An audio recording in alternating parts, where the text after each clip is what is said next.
new dawn. It's a new day. It's a new life for me. Yeah, I'm feeling good. Yeah, I'm feeling good.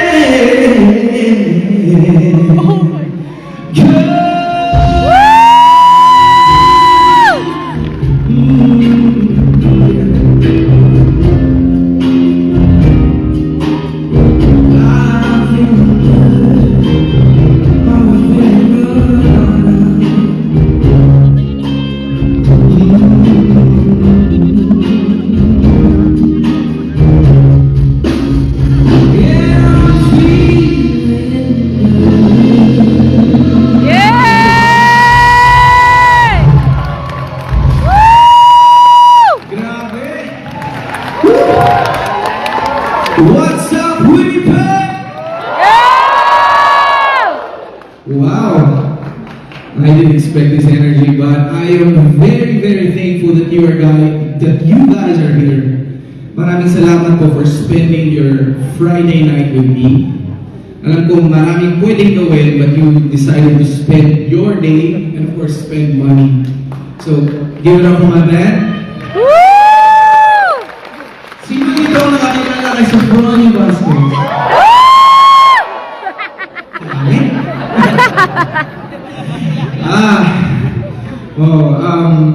So, to give you information, this is the first leg of our Canada tour and I am overwhelmed with overflowing joy and love that I get to sing to Winnipeg, Manitoba.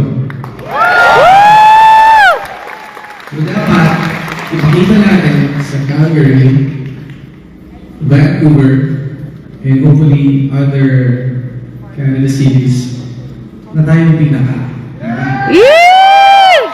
So if you are ready, later in the show, I will need people to sing with me. Maraming singers dito eh.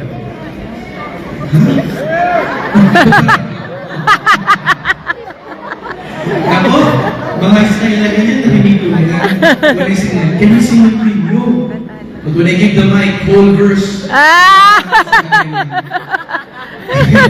But, to keep the energy rolling, are you ready for our next song?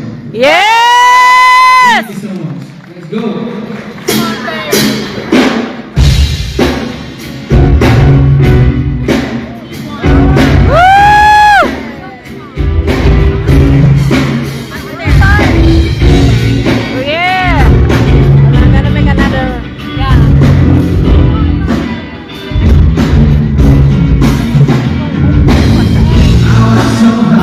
Magandang araw mga kapolitika at welcome back dito sa ating panibagong video. At sa vlog na ito ay ating pag-uusapan naman ang reaksyon ng ating mga netizen dito sa naging concert ni Sophronio Vasquez sa Winnipeg, Canada. Pero bago ang lahat ay huwag kalimutang mag-like at mag-subscribe na rin kayo para updated kayo sa ating mga latest issue. At panonoorin nga po natin ang introduction ng concert ni Sophronio dito sa Winnipeg, Canada. Kani-kanin na lang po. So in this video is meron pong nagbigay ng kanyang reaksyon dito sa kanyang social media account sa kanyang naging karanasan sa concert ni Sophronio Vasquez. So ang nagpost po nito is si Ma'am Elaine at ang sabi niya dito sa kanyang post, I had the amazing opportunity to witness the Voice winner Sophronio Vasquez perform live in his first ever Canada leg tour right here in Winnipeg. The energy was electric, and Sophronio's performance was all great and powerful. His vocals, stage presence, and connection with the audience were simply captivating. Here are a few more things I could say about Soph. Vocally versatile. He can effortlessly switch between powerful ballads, soulful pop, and heartfelt classics, showing true vocal mastery. Emotional performer. Every song he sang felt real and personal, like he was telling his own story. Charismatic. Beyond his amazing voice, he has a magnetic stage presence. he makes the audience feel seen and appreciated. Humble beginnings. You can tell he hasn't forgotten where he came from and he remains grateful for every opportunity. Inspiring. His journey from 10 years, seeing contest, TNT, The Voice to an international tour is such a great reminder to never give up on your dreams. Relatable personality. Meeting him felt like meeting an old friend. He's approachable, friendly, and genuinely kind. What made the night even more special were the guest performances by the legendary David Pomeranz and the ever-graceful Joey Albert. Their timely songs brought a wave of nostalgia and blended beautifully with the soulful vibe of the evening. It truly felt like a celebration of talent, music, and Filipino pride on Canadian soil. Pre-show performers were all great too. A night to remember for sure. So in other words ay talagang napahanga po at napabilib itong si Ma'am Elaine dito, hindi lamang po sa naging performance ng ating kababayan na si Sofronio Vasquez, pero hinangaan niya rin po ang overall na personality ni Sofronio, yung humility and kindness na tinatawag, na kung saan ay inborn nga dito kay Sofronio. So ito yung magkagandahan, kasi yung mismong pumunta doon sa concert ang nagbigay ng kanyang testimony at yung patuto kung gaano kaganda at worth it yung kanilang ibinayad dito sa concert. Kung kaya yung mga nanonood po dito na mga OFW sa ating YouTube channel, sa mga susunod na mga concert ni Sofronio ay wag po kayong mag-atubili na kumuha ng mga tickets at mag-book dito sa kanyang mga live events, dahil sinasabi dito sa sa ka-post ni Ma'am Elaine na siya ay napahanga talaga kay Sofronio Vasquez, hindi lang sa kanyang performance but yung overall na personality niya. Samantala, narito naman po ang part 2 ng concert ni Sofronio, at ito lang po ay kabahagi or clip ng kanyang concert doon sa Winnipeg. The winner of the USA The Voice Season 26, let's hear it for Sofronio Vasquez!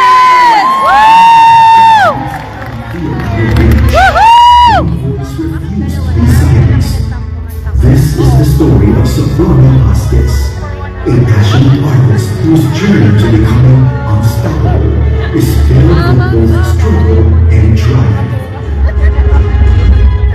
Hi, my name is Sofronio Vasquez. Growing up, music was my escape and my passion. But like many artists, I faced challenges that made me question my dream. Through the doubts and setbacks, there was one constant source of strength: his family and friends. They believed in him, lifting him up with every note he sang. My family always reminded me that you are unstoppable. Or no? Shall we move here now? Even when they were wrong. Inspired by Sia's powerful anthem, Sofronio embraced the mantra of resilience. Each lyric resonated with his struggle, a reminder that he could overcome anything. Every time I do Unstoppable, it reminded me that setbacks are just set up for a climax, and I would start chasing my dreams.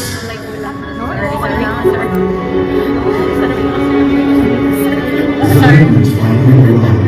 He stepped onto the stage of The Voice, determined to showcase his talent. Each performance was not just about singing, it was about proving to himself and everyone who supported him that he was indeed unstoppable. Winning The Voice wasn't just about victory, it was ours.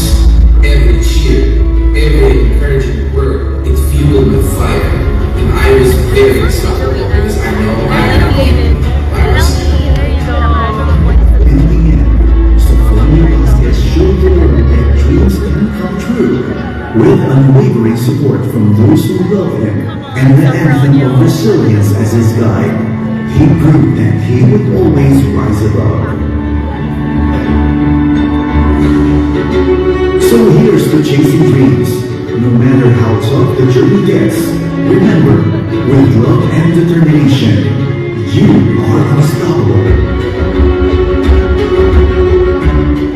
Please welcome William and Canada with our very own stage, The Voice Season 26, Sophronio Vasquez.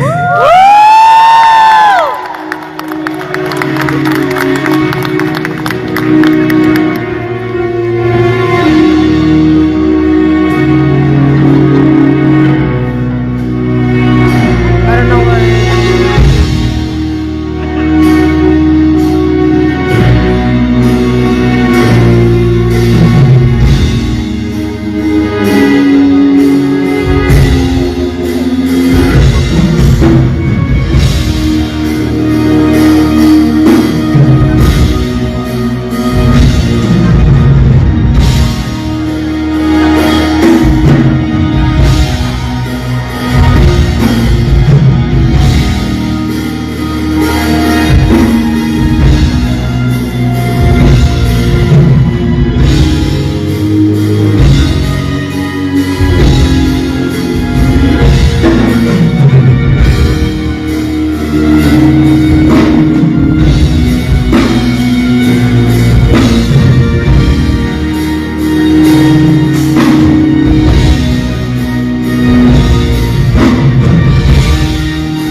Birds flying high.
We'll do one more. They're ready, they're ready. Never pair impromptu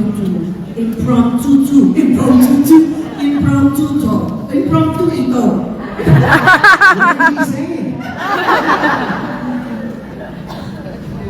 Oh. It doesn't happen to have my guitar. Mary Pocket? Yes, in my pocket. Mary Pocket. You feel like singing a little bit? I never sang this with you. I don't know. Because I'm not married to you, so. Aww. Yes. So, if you know this song, sing along. Yes, yes. If you don't know this song, you can sing anywhere. It sounds so good, but try it. You ready, my friend? Here it is. Born ready.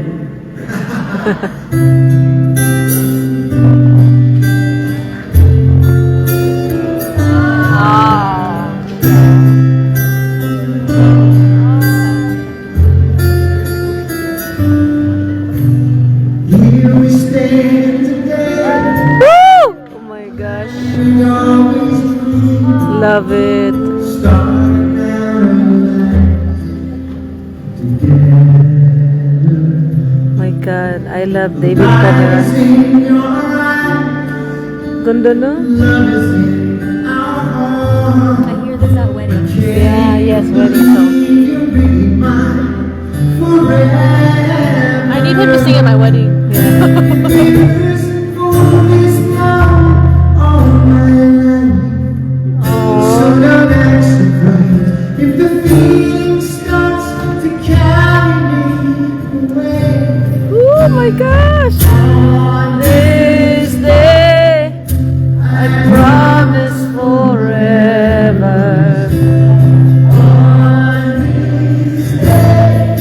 Likod na lang daw. Here I stand. Take my hand. And I will honor every word that I say.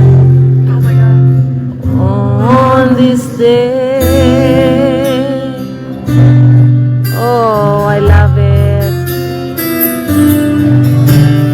Not so long ago, this earth was just a field, cold and lonely without you. Everything's alright, everything's sweet. Story of my life, it's all about you. So if you feel the cold tonight through your nights, I'm shelter you. I'm forever here to chase your fears away. On this day, I promise forever. On this day, I surrender my heart. Here we stand, Take my hand. and I will honor every word You said on this day.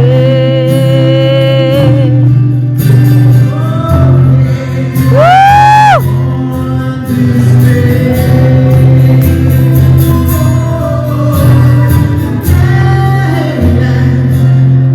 On this Woo! Love it!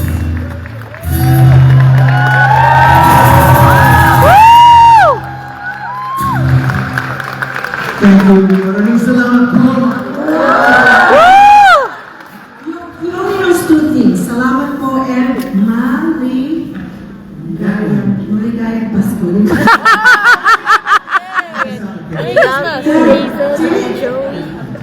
Wow, I love you, David and It's Joey. a treasure to be here and share the stage with Sophronia.